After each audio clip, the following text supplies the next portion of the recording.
अफगानिस्तान में पाकिस्तान का दरवाजा बंद और भारत का मौका खुला।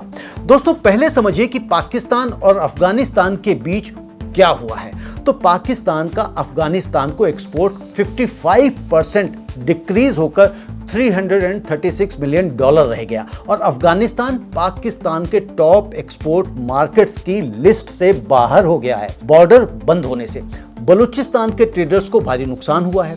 एक्सपोर्टर्स बता रहे हैं कि अफगान खरीदार अब ईरान, सेंट्रल एशिया और दूसरे पड़ोसी बाजारों से सामान लेने लगे हैं और यह चिंता बढ़ने लगी है कि ट्रेड रूट्स फिर खुलने के बावजूद भी मार्केट शेयर स्थायी रूप से खो सकता है। यानी पाकिस्तान और अफगानिस्तान का सीमा व्यापार बाधित है और यह सिर्फ एक दो हफ्ते की बात नहीं है, यह एक लंबा डिसरप्शन है जिसने पाकिस्तान के व्यापारियों को गहरा नुकसान पहुंचाया है। अब यहां बासमती की बात आती है। अफगानिस्तान खाने में चावल पर सबसे ज्यादा निर्भर देश है और ट्रेडिशनली पाकिस्तान अपनी जियोग्राफिक नजदीकी और लैंड रूट की वजह से अफगानिस्तान का सबसे बड़ा बासमती सप्लायर रहा है। लेकिन जब पाकिस्तान का सीमा व्यापार खुद बाधित है तो अफगान व्यापारियों को कहीं और देखना पड़ रहा है और यही वो जगह है जहां भारत के ट्रेडर्स एक अपॉर्चुनिटी देख रहे हैं। दोस्तों, इस मौके को सही नजरिए से समझना जरूरी है, ना ज्यादा उत्साह और ना इसको कम करके देखना चाहिए। एक तरफ यह सच में एक अपॉर्चुनिटी है,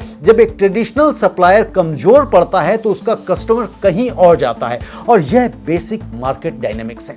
लेकिन दूसरी तरफ अगर हम देखें, हमें यह भी याद रखना होगा कि भारत खुद हाल के महीनों में अपनी जियोपॉलिटिकल चैलेंजेस से गुजरा है। हरियाणा, जो भारत के बासमती प्रोडक्शन का करीब 35% कंट्रीब्यूट करता है, वहां से ईरान और अफगानिस्तान को जाने वाली शिपमेंट्स भी बंदर अब्बास पोर्ट के थ्रू ट्रांजिट करती हैं और वो रास्ता भी पहले बाधित हो चुका था।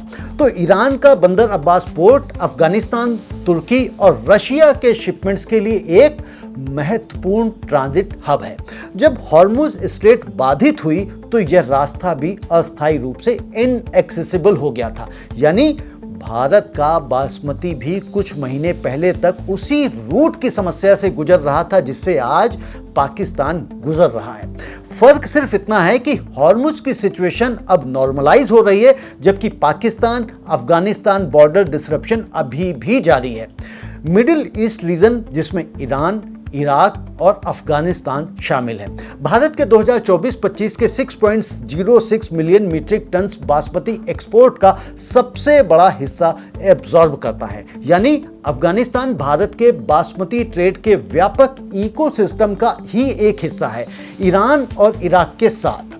और अब जब वहां सिचुएशन सुधर रही है और साथ में पाकिस्तान का रास्ता बाधित है तो भारत के ट्रेडर्स के लिए डबल एडवांटेज बन सकता है। लेकिन एक जरूरी सावधानी की बात है, विश्लेषकों ने पहले भी चेतावनी दी थी कि भारत का एग्रीकल्चरल एक्सपोर्ट सेक्टर रेजिलिएंट है, लेकिन फिर भी एक्सटर्नल शॉक्स के प्रति वल्नरेबल है और इसके लिए डाइवर्सिफाइड मार्केट एक्सेस और रोबस्ट ट्रेड इंफ्रास्ट्रक्चर जरूरी है। अफगानिस्तान एक छोटा बाजार है ईरान और सऊदी अरेबिया जैसे बड़े बायर्स के मुकाबले।